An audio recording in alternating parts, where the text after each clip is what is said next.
Murphy at Murtech.com with your daily news update. Okay, now I started out an hour early. We had kind of a slack day today, and I wanted to go ahead and get this started because I got some great information for you. And I know this may be difficult for people to have to wait till 10 o'clock to see my live stream, so I started it early. If you missed that I'm starting it early, you'll probably catch it on the replay. But at any rate, let me go ahead and click on Murtech on Rumble. Jump over here to my Rumble channel. This is the video that we are watching, episode 1791, my live stream. And let me jump into that and close out the live chat. Slide down here and click the Show More button to expand out the description box.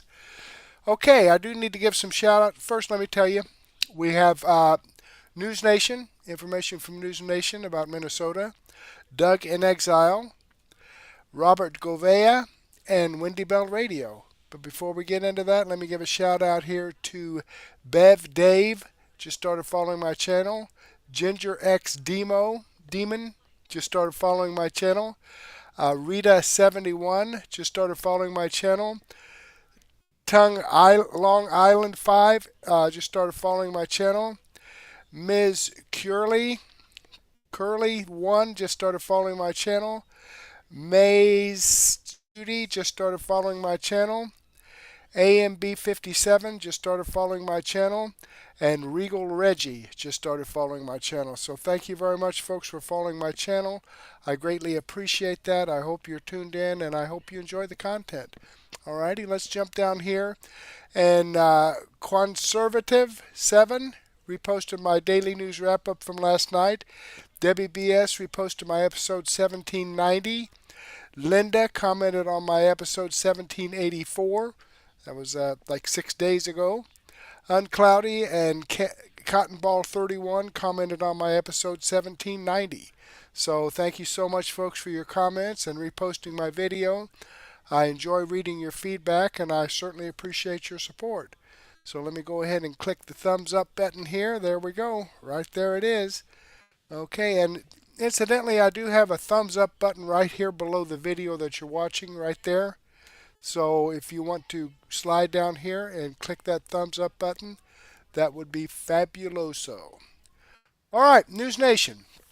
Minnesota fraud ignored or covered up. Governor candidate is speaking on this. NewsNation Live. Now, NewsNation is not one of the most conservative outlets on the internet, but it is one of the featured anchors is Fredo Cuomo, as you know, Cuomo's brother that was running for mayor in New York, and he was on CNN for quite a while, but let's go ahead and see what they have to say, okay? We're going to welcome to the show now Republican Minnesota Speaker of the House, Lisa DeMuth, and she's also running for governor, and you've been very outspoken on this, so we wanted to bring you on. Thanks for being here. Thank you, Anna. It's good to have this conversation with you. Are you surprised by this video and how much attention it's gotten? I am not surprised that fraud is being uncovered here in Minnesota. What I will say, Anna, is it has gone ignored by Democrats here in the state of Minnesota for over 8 years. I'm grateful that this YouTuber, Nick Shirley, has gotten the attention that has been ignored by our mainstream media here in Minnesota. We've had other outlets, yourself and others, that have done a great job trying to shine the light. But Democrats in the state of Minnesota have either ignored the fraud that is going on or chosen to cover up. I'm not sure which one, but either way, it has gone unchecked in Minnesota under the Walz administration for far too long. I think one of the reasons it struck such a nerve is that taxpayers, we all work for our money. We all work so hard for our money, and we see all the money going out. And then when tax season comes up in a few months, and you want to make sure it's getting into the rightful hands and be in the place where it's supposed to be. Now, NewsNation has been following these fraud allegations very closely, and first reporting on the state's troubled finances back in November, when current and former federal sources confirmed funds raised by a Minnesota-based nonprofit during the pandemic never made it to those in need. And Governor Walz has vowed that an audit on all these allegations is going to be completed by the end of January. But can you help put into context for us just how widespread this fraud may be throughout your state in particular? This is potentially widespread through a number of agencies. And Anna, this is federal dollars that Minnesota then sends out, plus it's Minnesota tax dollars. So on both fronts, you're talking about what was reported in just childcare fraud or what was noticed by Nick Shirley. But we also know that there can be extended fraud in adult daycare, non-emergency transportation. We're grateful for the input from the U.S. Attorney's Office that is uncovered and exposed and now charging criminally the Feeding Our Future program, as you mentioned, during COVID, that was meant dollars to feed kids and families in need that didn't get to those people. It went out in fraud. This is very widespread. And I will say, when I was first elected to the legislature, started serving in 2019, I carried my first bill that would have helped with internal controls in the childcare area because there was suspected fraud at that time. A basic internal control where there had to be attendance records kept each day. And then when asked, they would be available upon request by DHS. You know what, Anna? I could not get a hearing on that bill. Democrats in the House of Representatives here in Minnesota continually blocked efforts by Republicans to put in internal controls and other things that would have helped prevent this fraud. They've blocked it for 7 years, and the time to end it is now. Well, Elon Musk of Doge fame, he was championing getting rid of fraud, waste, and abuse around the country, is calling Tim Walz a crook. Now, Walz, as far as I know, has not addressed this video. We have reached out, as we mentioned, we haven't been given a response, but he was asked about just the widespread fraud a little over a week ago by local reporters. I was just looking through local media earlier today. And when he was questioned, he said, I'm not sure if when any of these the allegations, because that's what they are right now, but if they are true, when it started, maybe it was when he was in office, maybe it wasn't, but he says he is going to fix it. He says he's the guy to fix it. What do you think people there in your state want to hear from him, since he's the one who's governor right now? He has not done anything in 7 years to fix this fraud. So why he would start now, it's a little bit too late. I don't believe that he either is capable of fixing it or has the desire to. He could have fixed this over the last 7 years and has not done that. When I became speaker in 2025, just in January, I established the Fraud Prevention and Agency Oversight Committee. It has shown a light on the fraud here in Minnesota. He could have fixed it when we established the committee in January of 2025. He has done nothing to end the fraud here in the state of Minnesota and the theft of our tax dollars. Well, top Republicans are reacting to Shirley's video. I mean, I can't tell you how big of a story this is becoming. In fact, Vice President J.D. Vance taking to social media just today, I think we can show that as well, applauding this new video from Shirley. And in a second post, the VP claimed that fraudsters are, quote, stealing both money and political power from Minnesotans. What do you think changed in the past few months that this issue is now getting national attention? We have finally gotten the national attention because of the work of our fraud committee and making sure that people knew about it. Other work like yourself, Anna, reporting, NewsNation reporting on this, other outlets that have finally drawn attention. It is getting that national attention. To have the Vice President of the United States point out on X that Minnesota does have a fraud problem here in Minnesota.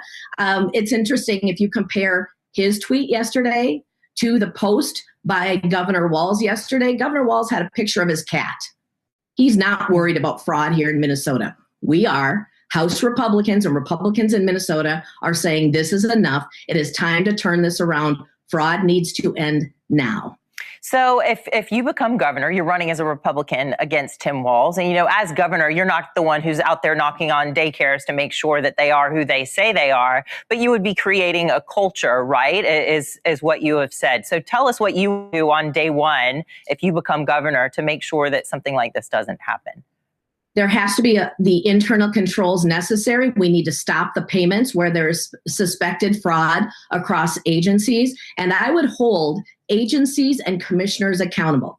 Governor Walz has not fired a single agency commissioner or anyone over 7 years with fraud. I would expect that commissioners under my administration would be held accountable for not allowing fraud or preventing fraud within each one of their agencies. All right. Anna, to have $9 billion of suspected fraud going out with a $66 billion budget, that is unconscionable, and Minnesota taxpayers are tired of funding fraud under Governor Walz. Look, these growing fraud allegations there in your state, there in Minnesota, we are asking Governor Walz. We'd love for him to come on the show. I'd love to interview him as well, particularly about this headline today about the daycare that's accused of receiving some $4 million and not having anybody inside and misspelled signs outside.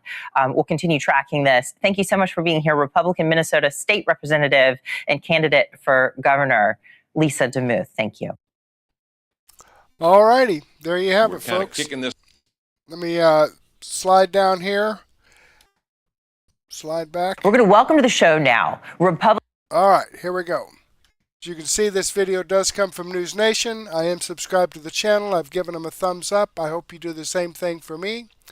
Let's jump back here and see what's next with Doug in Exile. Brilliant lady got this urgent message to MAGA. Okay, well, let's see what this is all about. Doug usually has some pretty good stuff. Is the defense. But there's a real warning, and that is against Islam, which we covered in our last video. We're going to cover it again. I'm only covering it because it is all that the internet is talking about right now. It blew up today. Watch this lady. We need to get this to Trump, by the way. This is Beverly Hills TV doctor Sheila Nazarian has a warning for America, and she came from Iran. Beautiful, by the way. Here we go. Welcome to Doug in Exile. Sympathy towards these people is appeasement and a sign of weakness, and it's not going to stop them from continuing, and it's not going to keep them right there. You give an inch, they're going to take a mile. And the rabbi begged for something, and I want to beg the American people for something. I am an Iranian Jew. My family escaped on the back of a pickup truck under gunfire in 1985, 1986, and made it, thank God, to this amazing country. In Iran, it started the same way. It started on the college campuses. I have another friend that got out of Iran, not a Jew, Iranian, and is verifying everything that she said, that the indoctrination started on college campuses against Jews and for Muslim radicalism. And you're seeing it in Europe right now, and you're seeing it on American campuses. And Qatar has and Saudi Arabia, by the way, has purchased our college campuses, many of them.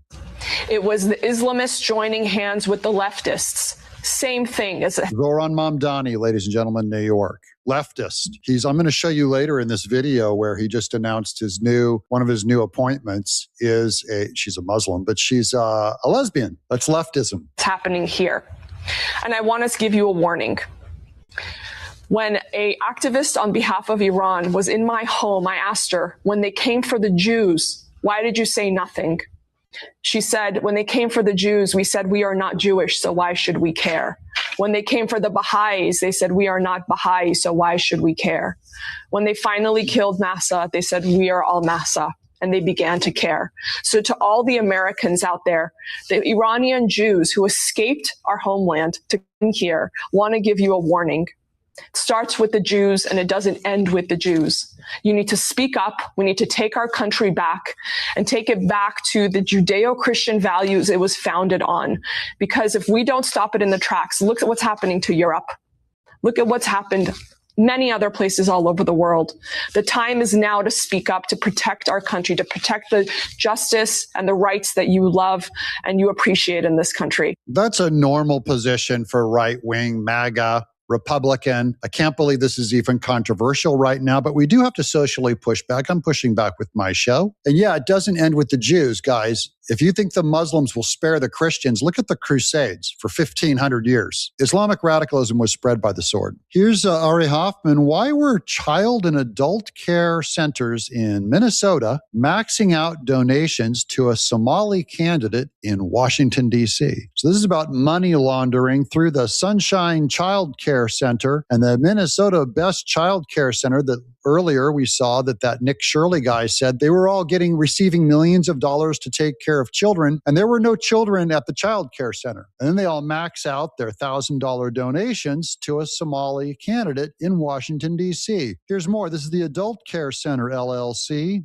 $1,000. Lucky Child Care, Helping Hand Senior Center. Guys, we're being absolutely played by Islamic radicals. And Tucker Carlson, I'm going to go so far as to say on this show for the first time, I don't know if he's an anti-Semite, but he's taken anti-Semite money and he's doing their bidding. Here's Elon Musk. People will die because of this. Proven experience matters when lives are at stake. So Mamdani should have an experienced person in charge of their firefighters, and instead he got this lesbian gal. Zoran Mamdani appoints Lillian Bonsignor as new Fire Department New York commissioner. Although she never served as a firefighter, she's confident that won't matter. She's a trailblazer for the LGBTQ community. Lillian Bonsignor is a career first responder. In just 9 days, she'll be running the world's busiest fire department, one of the most important appointments of the incoming administration. And they deserve a leader who cares about their work, because she did it herself, who understands every detail, and who will fight tirelessly to empower FDNY and make it the best firefighting force in the world. Lillian Bonsignor began her career as an EMT in 1991 and was ultimately promoted to chief of the city's EMS division, where she served for 3 years before retiring in 2022. That's a DEI hire. She was an emergency trained technician, not a firefighter, and LGBTQ'd her way to the top through DEI hire. And this is going to cost lives. She does not have experience with the fire department. This is about the Muslim, Zoran Mamdani, in bed with a leftist social issue of LGBTQ. Here's Ali Beth Stuckey. Beware of the Islam Marxist alliance that threatens the existence of the West. Islam is incompatible with Western civilization. Charlie See, Charlie talked about this red-green alliance, the red Marxists allying with the Islamists, the Muslims, and it seems like such a strange alliance superficially until you realize two very important commonalities in these ideologies. One, a hatred of Christianity, the faith, of course, responsible for the founding of this country. And two, a denial that all people are made with inherent rights, with equal value by a God who loves them. And so I just want to underline that first issue. It's anti-Christian. What do I mean? Here's a common sense conservative at AmFest speaking for many of us. She is asked about Tucker Carlson and his fight with Ben Shapiro, because Ben Shapiro was saying to the anti-Semite Tucker Carlson needs to be kicked out of the movement. And Tucker Carlson said Ben Shapiro, should be kicked out of the movement, that he doesn't belong there. Steve Bannon called Ben Shapiro a cancer. Listen to this lady who's saying this is anti-evangelicalism. I'm an evangelical. Did you see the speeches last night between Ben Shapiro and Tucker Carlson? I did. What were your thoughts about that? Because they were kind of attacking each other or taking shots at each other. What did you think? I thought Ben Shapiro was spot on with it. I feel like Tucker Carlson and, for that matter, Candace Owens have been huge splinters in the MAGA movement. And one thing that's not talked about... Just to call out who split us. It was not the evangelicals that split the movement, or the dispensationalists, the pro-Israel, whatever. It was the anti-Israel people and the pro-Islam people that are splitting MAGA and splitting the vote to help Democrats win in 2026. About nearly enough, as far as Candace Owens, that she has come out and been critical about Protestants. She did a whole YouTube show, and it wasn't on her YouTube. She put it on her online program where she was critical of Protestants, calling us, the foundation of evangelicals and Protestants, Satanists, devil worshipers. She said that. So, and then with Tucker Carlson, even while he was here, he has been very favorable of Islam, and he has been critical of evangelicals. So I think all of that is very splintering. And remember, the Tea Party movement was the foundation, really, of America First. Yep. And the Tea Party movement was founded on evangelical Christians. Many of us were evangelical Christians. And so for them to come become so critical of evangelical Christians, I think people need to call them out. Now, I am not saying they need to be censored or they need to be silenced, but I would like more people on the right to call them out for what they're saying. And I'm calling them out. I don't say silence them. Instead, I'm going to be loud about it. Here's proof that they're attacking evangelicals. Remember when Ted Cruz was on the Tucker Carlson program? He nails them for being a dispensationalist. I'll explain it when we get there. Okay. And the reason is twofold. Number one, as a Christian, growing up in Sunday school, I was taught from the Bible, those who bless Israel will be blessed, and those who curse Israel will be cursed. And many of you have quoted this verse to me, and I've told you how I have some of my own problems with it, but I do accept it as normal. I've heard this my whole life as the reason why you support Israel. So it's not radical for Ted Cruz to say this or quote this. This was the going verse about Israel going back to 1948. The radical would be the person that comes into MAGA and into the Republican Party and says, your interpretation of the scripture is splitting the party. See, I don't say that about my fellow Christians and evangelicals who are dispensationalists. I say, oh, that's what I was taught my whole life. And from my perspective, I want to be on the blessing side of things. Of those who bless the government of Israel? Those who bless Israel is what it says. It doesn't say the government of, it says the nation of Israel. So that's in the Bible. As a Christian, I believe that. Where is that? I can find it to you. I don't have the scripture off the tip of my... You pull out the phone and use the Google. It's in Genesis. But so you're quoting a Bible phrase. You don't have context for it and you don't know where in the Bible it is, but that's like your theology? I'm confused. What does that even mean? Tucker. I'm a Christian. I want to know what you're talking about. Okay. Where does my support for Israel come from? Number one, because biblically we're commanded to support Israel. But number two, hold on. You're a senator, and now you're throwing out theology. And I am a Christian, and I am allowed to weigh in on this. We are commanded as Christians to support the government of Israel. We are commanded to support Israel, and what does that mean? Israel? We're told those who bless Israel will be blessed. But what? Hold on. Define Israel. This is important. Are you kidding? This is a majority Christian country. Define Israel. Do you not know what Israel is? That would be the country you've asked like 49 questions about. So that's what... Okay, now later, Tucker Carlson called that's called dispensationalism, which I'm not one of those, but I don't call them evil. Tucker Carlson said dispensationalists are evil. That is a majority of Christian evangelicals in America that support Israel and say that those who bless Israel, et cetera, that it's tied to either the land or the people. I believe it's tied to faith. But he called them evil. So he is the one who's dividing MAGA. To go to war with dispensationalist evangelicals who are pro-Israel in America, I'm only saying they didn't start this fight. Tucker and Candace started this fight. That's why I'm calling them out, that they're dividing this party. And that's my concern, 2026 and 2028. What do you guys think? Down in the comments below. Do you believe Tucker's the one dividing, or is Israel dividing? I'm Doug. Okay, there you have it. And, Tucker can get so obnoxious sometimes. I mean, Israel would be the Israeli people, not the government. I don't think the Israeli people are the ones that, are doing all the bombing over there and trying to wipe out Palestine. Now, I'm not supporting the terrorists over there, but the Palestinian people, you and I, we're just people. We want people to get along. We want people to live together. We're not in this to go out and kill a bunch of other people because they don't believe the same things we believe. Okay? There's other ways to get around that. And strength and faith. But killing is not part of it. The Israeli government doesn't have a problem with doing a lot of killing, unnecessary killing. So I don't like the Israeli government.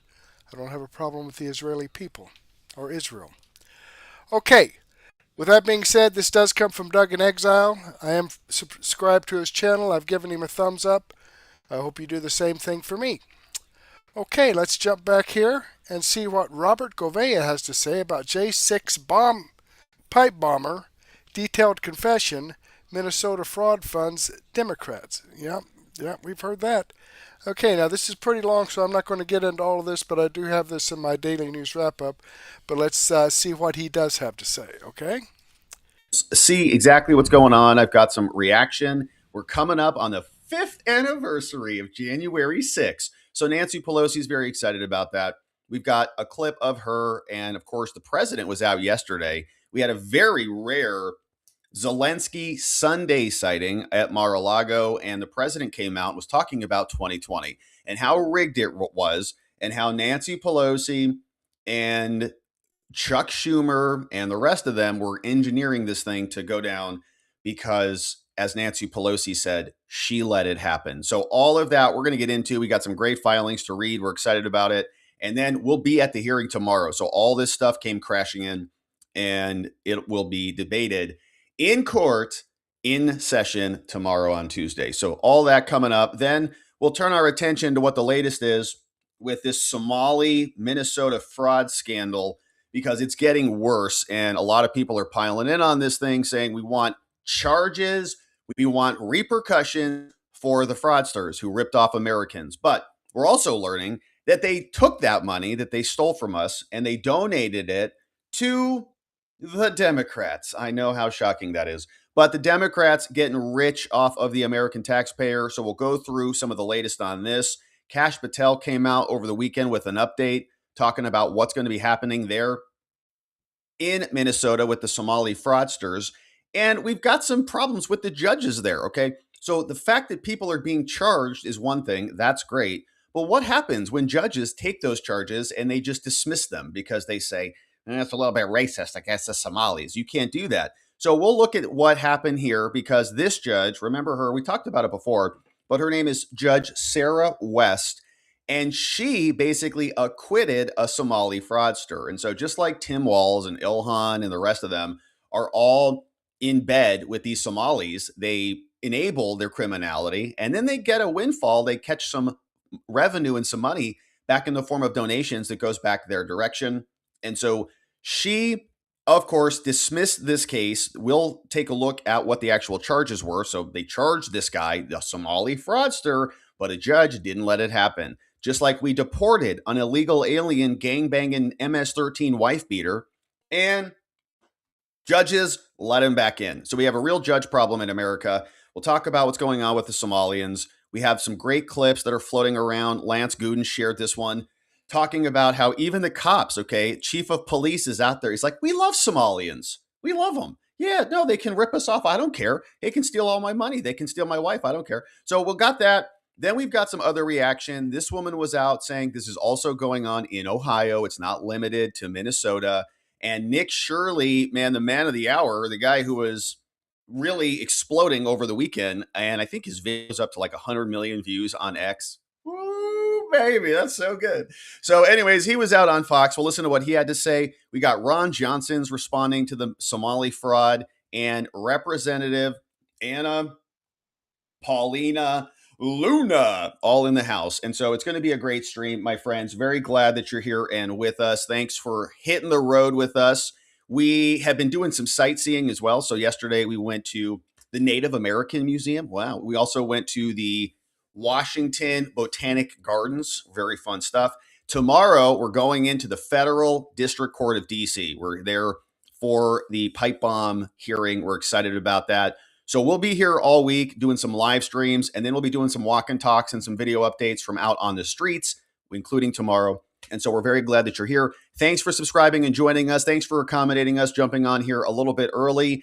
And members, stick around, because we're going to come back as soon as the show is wrapping up. We're going to have our members only after party, baby, and see what you have to say. Our YouTube membos, locals membos, and if you're watching on Substack, we'll see you over there as well. But it's a beautiful day. Happy Monday. Hopefully you're still on a little bit of a break, a little vacation, soaking it up the final few days of the year. And then we've got New Year's coming up soon too. It's been jamming. All right. So now, without any further ado, let's get into it in the Brian Cole case. Strange things happening in the alleged J6 pipe bomber case. This one is against Brian Cole Jr., the guy who got arrested 5 years after allegedly dropping those bombs off. And his defense team now submitted this. It's almost challenging the government, and the government is not planning on being challenged. We're going to break down what this means exactly. But they're saying, hey, judge, listen, we've got a hearing coming up, The government is considering this a detention hearing. And if you look it up on the court docket, as we did, you can see that's exactly how they got it categorized as. So United States of America versus Cole, the hearing coming up in front of a magistrate judge, so kind of a lower level, entry level judge who handles a lot of the basic stuff, is named Matthew Sharbaugh. And that's going to be happening tomorrow, 1 p.m. And they call it, as you can see here, a detention hearing for the alleged J6 pipe bomber. But the defense is saying it's not a detention hearing, okay? It's actually also a preliminary hearing. And as we've discussed here many times before, there are a couple ways that you can indict somebody, or rather criminally charge somebody. One of those ways is an indictment. So an indictment, as we know, is a panel of grand jurors. They get together, government prosecutors present their evidence. The grand juries make a decision about probable cause and whether or not this case warrants charges. So they come back out, you see them sign, we got a true bill, boom, charges are dropped. That's an indictment. Now, that has not happened in the Brian Cole Jr. case, in the pipe bomber case yet. He's only been charged via criminal complaint. That's where you see a prosecutor draft the cover sheet, draft the charges on there, and then you have an affidavit that's attached from an FBI agent or some sort of investigator. And then that is how they establish the probable cause. But that's a little different than a grand jury proceeding, which is done in secret. You can challenge when a direct complaint is filed, not an indictment. You can challenge that and have a preliminary hearing to bring in that actual agent who said that there is probable cause, put him on the stand, cross-examine him, and it's like a mini trial. Oh, it's a lower threshold. It's not to establish guilt beyond a reasonable doubt, but it's only to establish probable cause such that the charges can proceed. So in the Brian Cole case, right now we have a criminal complaint filed. We have a preliminary hearing that should be coming up. The defense is saying that is happening tomorrow. Now, the DOJ has also come down and they said, no, it's really just a detention hearing and we want to keep him in custody because they say Brian Cole Jr. gave a detailed confession that justifies his continued detention pending the prosecution. So we got kind of two sides that are almost talking past each other. We're waiting to see what the judge says. But if the government is not prepared to conduct their preliminary hearing tomorrow, they're going to be in big trouble. So here's what the defense said. As you can see, we're scheduled for a hearing Tuesday, December 30th, squeezing it in before the end of the year. And Brian Cole Jr.'s the borderline autistic person who was arrested 5 years later. They said that they found some receipts. They reconfigured the cell phone records and towers and were able to identify some additional sources in between two towers. Thing goes on and on. But the defense is submitting this one. They say, all right, listen, Judge, we all know that we're scheduled for a hearing on Tuesday, December 30th. We'll be there. But we want to confirm that the hearing that is scheduled tomorrow, which we'll be going to, will proceed as both hearings, not just a detention hearing, which is a much simpler hearing. It's not as complex. You don't have to bring in officers generally and have a full-blown trial. But they want it to be both a preliminary hearing and a detention hearing. Okay, so both things are happening tomorrow. In other words, they want it to be turning into like a mini trial. Also, they want help to enforce the timeline and the remedies under the rules. If the government objects to a preliminary hearing on that date, they're out of time. We have to bring a hearing within a certain amount of time, or the defense has certain rights, right, to a speedy trial and to have these things adjudicated quickly. So if we don't have that, then they're saying we're going to execute remedies under the law. Mr. Cole, the alleged pipe bomber, has not waived his right to a preliminary hearing, and he does not consent to any adjournment past Tuesday, December 30th. So if you can't establish probable cause tomorrow on the 30th, you're out of time. You're out of luck. You got to dismiss this case against the pipe bomber, is what they're saying. The parties previously set December 30th as the date for a detention hearing. Now, the defense did not waive the right to a preliminary hearing at all. We've never done this. And if Brian Cole Jr. came out and gave this whopping confession, why are they still fighting all of these things? Why are they still trying to get the case dismissed? Why aren't they just saying, what is the best plea deal you can give us right now? We'll take it. To the contrary, it is consistently the defense, Brian Cole, expected the preliminary hearing to happen on the 30th. Now, on December 28th, We were here in front of you, Judge. And when pressed on the question of proceeding with the preliminary hearing on December 30th, saying, are you guys ready to go, prosecutors? The government wanted to push the date back. They said, no, we're not ready. We need to push it back to January 7th or January 8th. Isn't that apropos? Yeah. Now, that request comes too late and does not meet the rigorous standards of the rules. We have a certain amount of time in which we can demand a preliminary hearing. We're demanding it.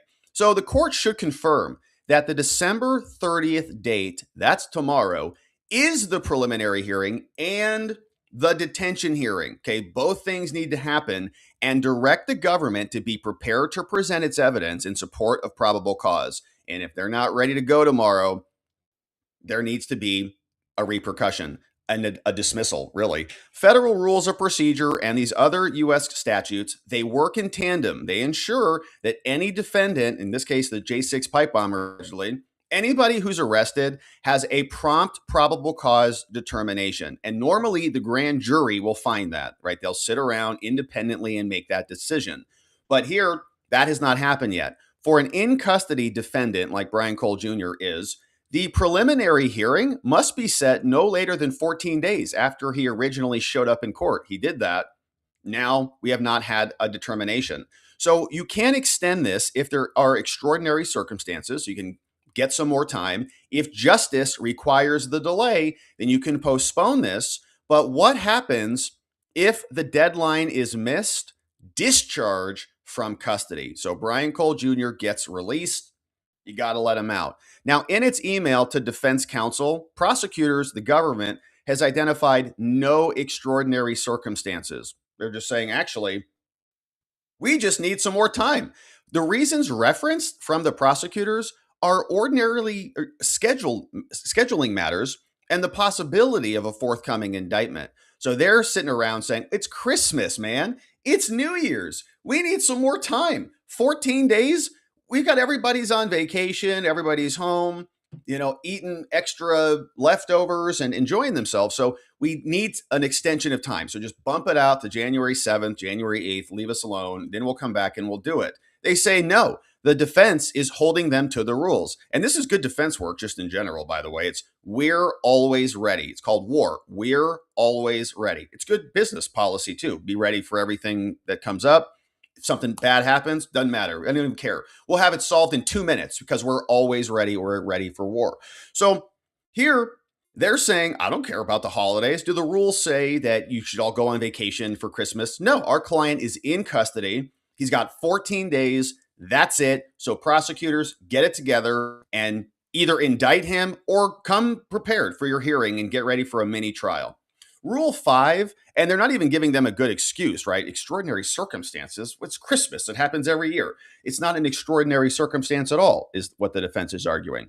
Now, Rule 5 does not allow a hearing date to be merely extended to accommodate the pace of a grand jury investigation. You don't get months to just convene a grand jury and take your sweet time to go prosecute these people. And where the defendant does not consent, as he does not here, Brian Cole Jr., the pipe bomber, Rule 5.1 imposes a far more rigorous standard, including the Speedy Trial Act and more. So the framework here is clear. The rules codify the time limits for a preliminary hearing. And if prosecutors, you're not ready, that's your problem, not our clients. If an arrested person is not accorded the preliminary hearing within the fixed period of time, he shall be discharged from custody without prejudice to any further proceedings. Let him out. Now, courts enforce that mandate too, saying, I can conceive of no other sanctions. If you can't get this done appropriately, you got to let him out. Prior case law says that. Now, to be clear, the defense for the alleged pipe bomber, Mr. Cole, they say he did consent to an extension of some things until Tuesday, December 30th, but he has not consented to any further delay at all. And so, as a result, December 30th is the day. We want a proper, timely hearing for a preliminary hearing, and we demand it. The government's desire to accommodate ordinary scheduling or the pace of a grand jury, like ordinaries, it's Christmas time, which I agree with. It's Christmas. We all want to spend our time, with our families and all the things. But you're a prosecutor. And so if the judge says you got to be ready, you got to be ready. Or the pace of a grand jury, They're like, well, we can't get someone impaneled because of the holidays. That's not a basis to continue the hearing. They've already had 3 weeks to prepare this. So the court should therefore confirm that December 30th will be a preliminary hearing, and the government better show up and be ready to argue their case. Okay, I'm going to go ahead and pause this here. Now, this is like a 2.5 hour deal. I'm 18 minutes into this, almost 19 minutes. This will be in my daily news wrap-up. But I like the way Robert Gouveia goes over this information and explains things, and he's absolutely right. I mean, you know, if you are in that position, I'm not an attorney, but I've done a lot of things in my life, and knowing that, okay, there are schedules that need to take place, okay?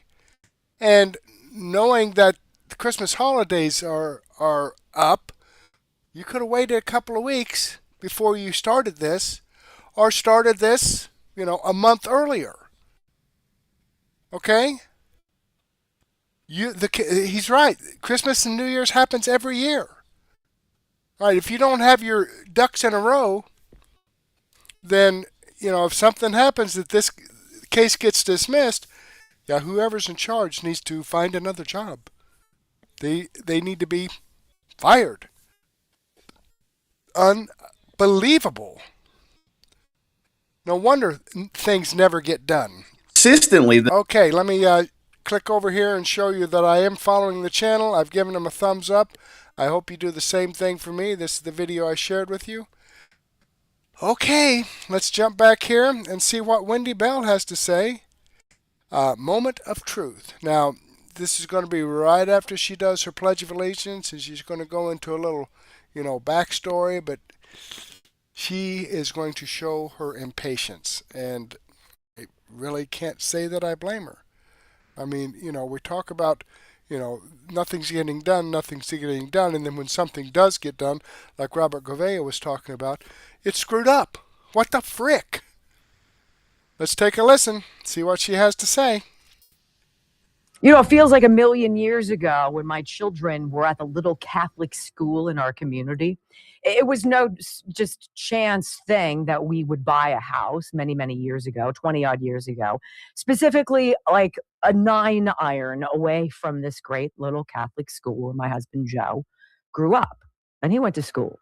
And he so appreciated the Catholic education that when we got married and started having children and we outgrew a townhome we had built together, he's like, we got to go back home to this area. We got to get a house there. We've got to raise our children in this neighborhood, all because of this school. And I agreed with him. And I looked for 2 years for a house finally to get into this neighborhood. We had no business affording it. We basically leveraged everything we had to buy a house, thanks to the goodness also of very kind in-laws who could write a fat check we could pay back. And we were able to settle down and create this family in our neighborhood. Now, as I went through my career in journalism and television news, I worked for ABC here in Pittsburgh for many, many years. And I worked this very peculiar shift. I was the evening news anchor, right? So I did the 5 and 11 o'clock news. Go in about 3:30 in the afternoon, sometimes earlier if I was shooting a story, do the 5, do something at 6, come home in between shows to see the boys, go over homework, make dinner, get everybody ready for bed to then go back to the TV station and do the 11 o'clock news. I did that for 10 years, right? And it worked out. Well, I wanted to pay more attention to what was going on at the school. And so I was going to volunteer in the cafeteria. Not a big deal. Show up early, set some things out, do some dishes, clean things up, help with this, that. And then the whole Catholic Church pedophile priest madness disgusting chapter of American history came out. And we had all of these new hoops we had to jump through if you wanted to volunteer, if you wanted to be a recess monitor, if you wanted to be a mom, a homeroom mom, if you wanted to be a teacher's aide, or you wanted to do what I wanted to do right before I went to work once a week. And we pop in and volunteer for an hour and a half. Yes, keep an eye on my kids, but give back to the school that had given so much to me, right? So then all of a sudden we had to take these classes. In the Catholic Church, it's called Protecting God's Children. Got to sign up for a class before you have the privilege to volunteer your time to work for free for the school. Yes, but of course, this is what we did. And so I went to the local university. It was a snowy day, and it was a Saturday, and it was 8 in the morning. And for 3 hours, we sat there and had basically, common sense drilled into our minds about identifying possible sexual malfeasance, identifying abuse of any nature, becoming a first responder of that, blah, blah, blah.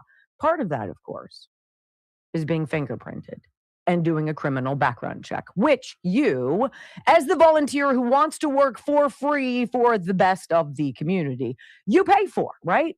And only when you pass all of those clearances are you then given the opportunity to show up at school, get buzzed in, signed in to go do your volunteer work, right? Can you imagine if anybody in the freaking state of Minnesota had done even a half of that for any of the hundreds, if not thousands, of Somali-run child care centers or autism clinics or healthcare centers? If anybody had one freaking semblance of an iota of common sense and gave a crap about kids or people, if they'd just gone to do a little bit of research, I had to go through as a freaking cafeteria volunteer at our local Catholic school through more hoops than anybody who is a Somalian, I'm going to argue, in the state of Minnesota has gone through to prove that what they're doing is worthy of millions of dollars of government paybacks every single year. It is the most vile, reprehensible, fraudulent nightmare allowed by Democrats. And I'm going to say it. Democrats promoted, Democrats allowed, Democrats compensated, and the cycle continues around and around. And so I'm going to say this to the President of the United States. Hear me, President Trump. I voted for you 3 times, sir. I know that you have a bunch of very capable executives in your administration. Heads gotta roll, my man. Heads gotta roll. This is it.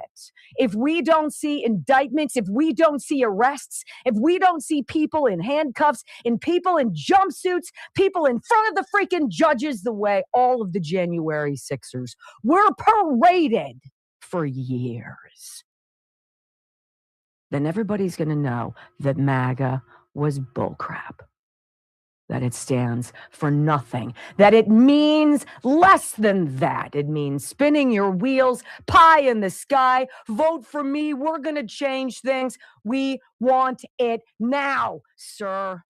Not tomorrow, not next Thursday, not right before the midterms, not right when it's election prudent-wise for the politicians. Now.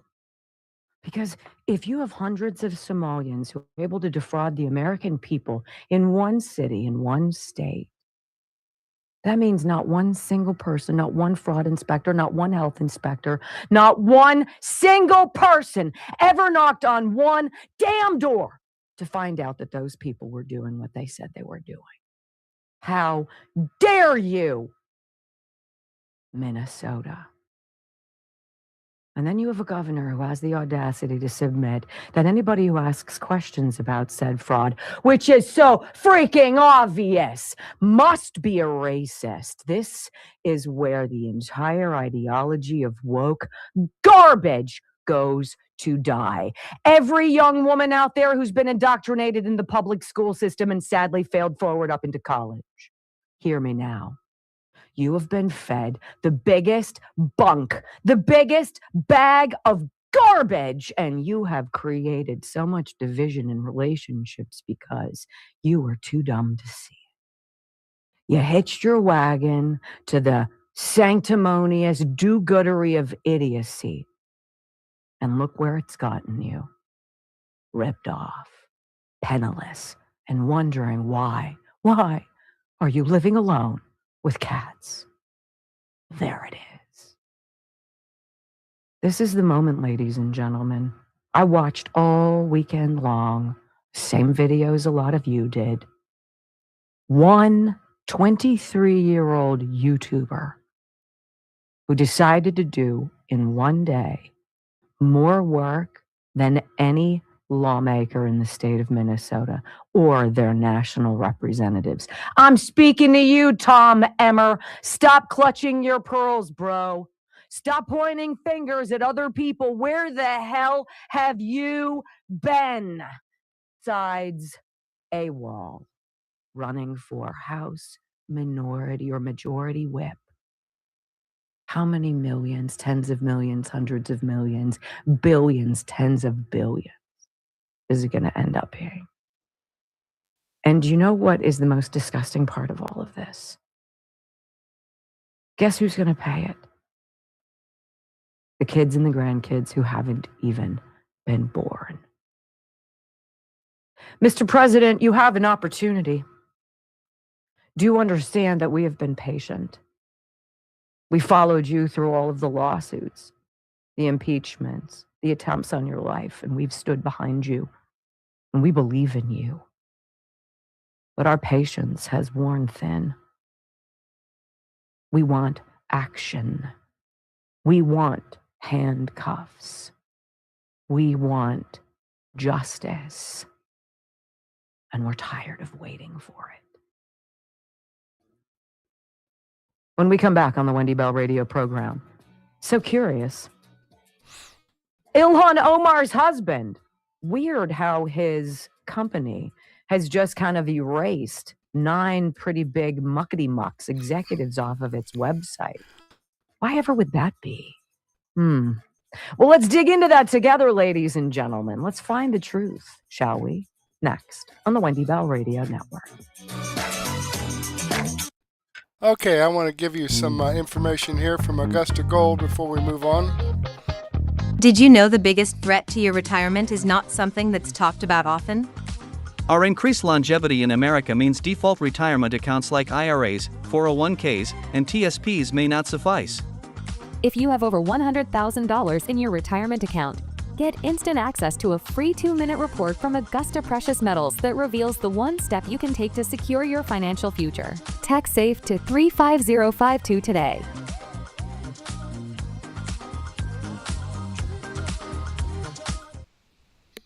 Yesterday for our Sunday, right? Other Scott wondering what. And how they should. Because everything's. Okay. Who knew? All right, before she gets into this, I just want to comment a little bit. You know, this thing here about this fraud. You know, I voted for Donald Trump 3 times as well. You know, I've supported what's going on, but I don't understand why when something like this happens, why it's so important for him to point out that Somalians or whoever. Okay, if the fraud's going on, fraud is going on. Let's prosecute those people. It doesn't matter where they're from or who they are. You know, by throwing this out about the Somalis and they all need to go back and, you know, causing this all big uproar about that, takes the freaking focus away from the actual crime. What the hell? I'm getting frustrated too. Because all we hear is talk. And nothing gets done. Look at this J6 Pipebomber. As if really anybody gives a shit about that. But look how they're screwing this up with Robert Gouveia. You know, and again, this will be in my daily news wrap-up along with Wendy Bell's video as well. But what the hell? Let me know if I'm wrong, okay? If you think I'm just off base here or whatever, let me know. But doesn't this thing seem to be just, couldn't this have been handled just a little bit differently? So that we don't have a big uproar about this over here when this is the freaking problem? Let's focus on this, not creating a diversion over here. Let me know what you think, folks. I'm begging you. I'm begging you to let me know what you think because I trust what you think. Let's go.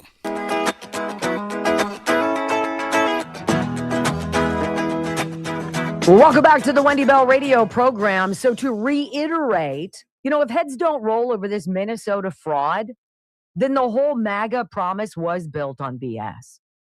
I mean, that is where we are right now.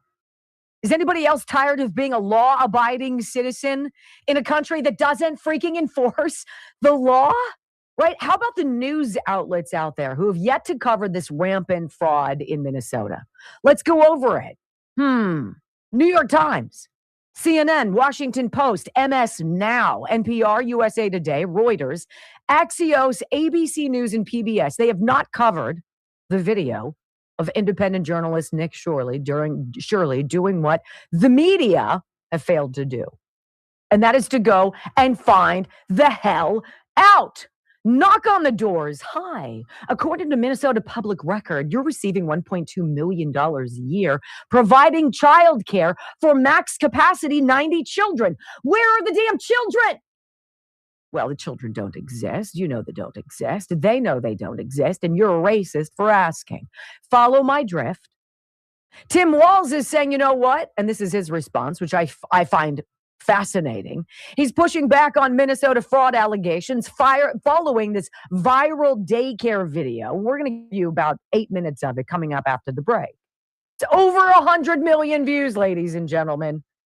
So Tim Walz's office is pushing back against these allegations after the video showed visits to multiple child care centers in this state, including one that allegedly received millions of dollars in state funding despite appearing largely inactive. Largely, they didn't find a damn child. Responding to questions about the allegations in the video posted by independent journalist Nick Shirley, a spokesperson for the governor told Fox News that Walz has spent years working to crack down on fraud. I've worked hard, right? I've taken steps to strengthen oversight, including initiating investigations into several facilities. There you go, ladies and gentlemen. That is what you get with a loser, limp-wristed, willow, white bread, freaking rice cake governor in Tim Walz. I've been working on it. Excellent. Meantime, Ilhan Omar's world is getting a little bit squeezed as her husband's firm erases names as Minnesota fraud case heats up. What? Whatever are you talking about? What kind of names would we want to erase from Ilhan Omar's husband's venture capital firm? Well, 9 officers and advisors have just sort of ghosted from its website. Kind of a suspicious move that comes amid pressure over massive fraud in Minnesota.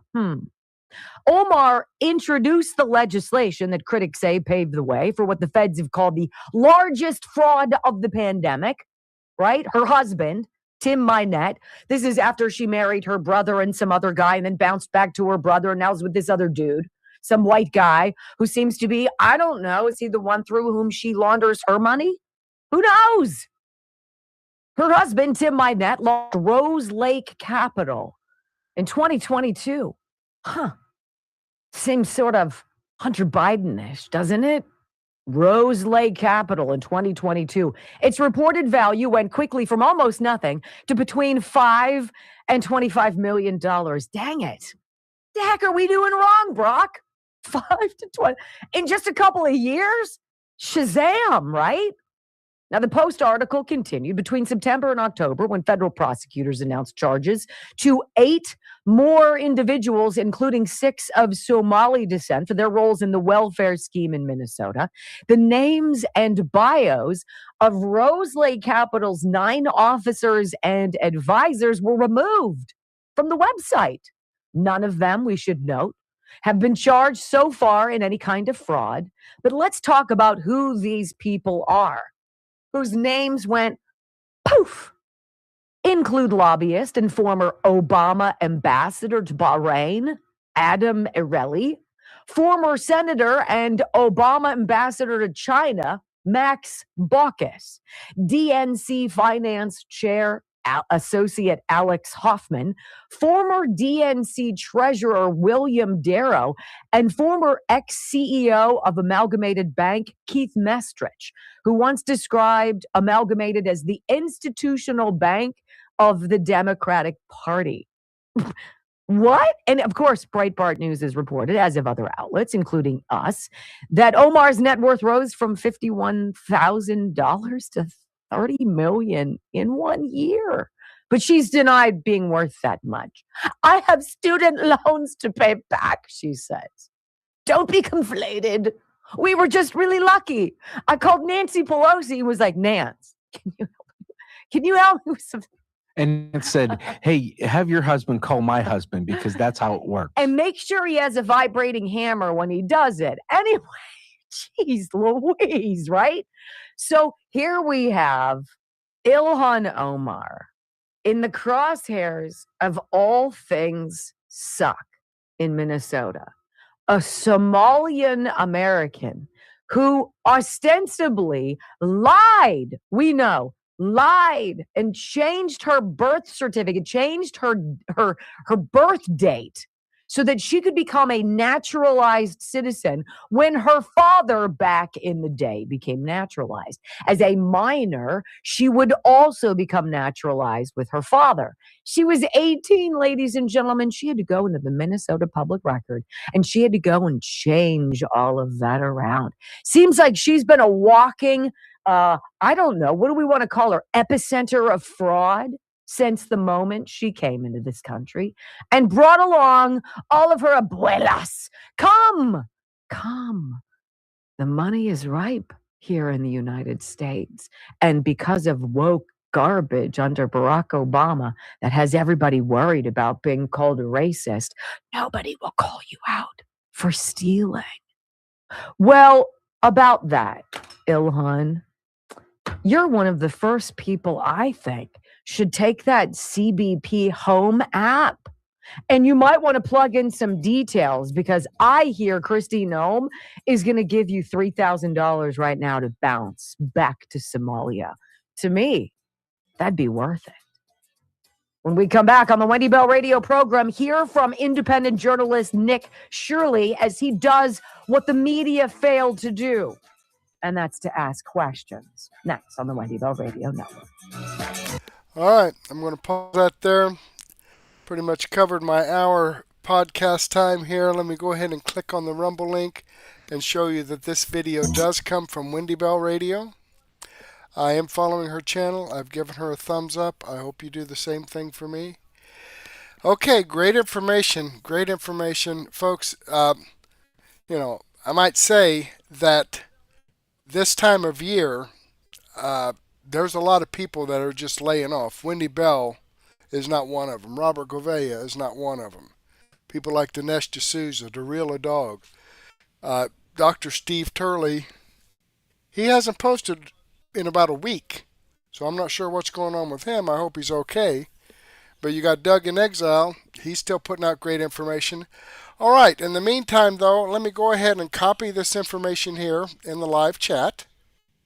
Okay, and slide down here and post it in a comment because I feel this is part of the video and I want people to see what we chatted about. Let me go ahead and here we go. All right, clean that up a little bit. Boom. There we are. And that's how you do a comment. You just put some information in here right where it says comment. Put some information in there and then click that comment button and it's there. It's there for the life of this video. Okay, and that being said, let me remind you that this information that I shared with you tonight comes from the producers that I have listed here in the description box. I have the links to the videos. I have the links to their channels. It's all right here. I don't get any commissions or royalties for sharing this information out. But I'm doing my part in getting the information out, the no-nonsense, common sense, logic, and truth that the mainstream media seems to be failing on doing. Getting the news, the real news, the truth out so people can have educated decisions in how they want to go through life. All right, who they want to vote for, what they want to vote for.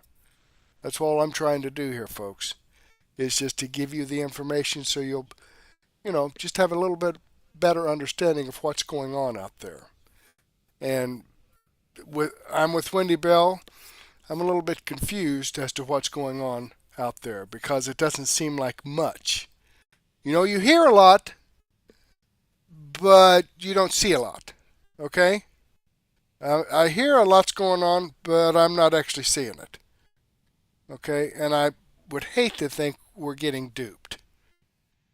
But more and more, as nothing ever happens, I don't know. But these videos that I shared with you are videos that I've posted on Murtech.com, where I have over 55 no-nonsense, common sense, logic, and truth videos. Information, again, that you're not going to get from the mainstream media. This is your one-stop shop for no-nonsense, common sense, logic, and truth. Okay? So the link to Murtech.com is in the description box. Come here if you'd like to see more information. I update this site multiple times a day to give you fresh new information. But, as I said, I do have over 55 videos on here, and I don't have time to share all of those. That's why I have my daily news wrap-up playlist here. Now, I mentioned Devoy Darkins a little bit earlier. Democrats get nightmare news after huge housing update from Trump administration. Okay, granted, there are things happening in the economy. I haven't heard this. I saw the title and thought, okay, I want to share this. Okay, so I'm going to share that. It's like 18 minutes, then we're going to get into Wendy Bell. Take off right where we left off with Wendy Bell. I got some McCullough's effect about, is Ohio the next Minnesota? Then we're going to get into X22 report, SGT report, and I've got Robert Gouveia in here as well. So in fact, right here it is, down here. Great information is going to take us throughout the night. But go ahead and take a break right now. Grab a donut and a cup of coffee or a sandwich and a soft drink or a beer, and meet me back here in about a half an hour. We're talking 10:30, about 23 minutes. Go ahead and meet me back here and we'll get this going. I'll keep you updated on what's going on out there, information you can trust. But with that being said, I do want to thank you for the time that you spent with me this evening. Hopefully, I'll get to see you again later, and may God bless.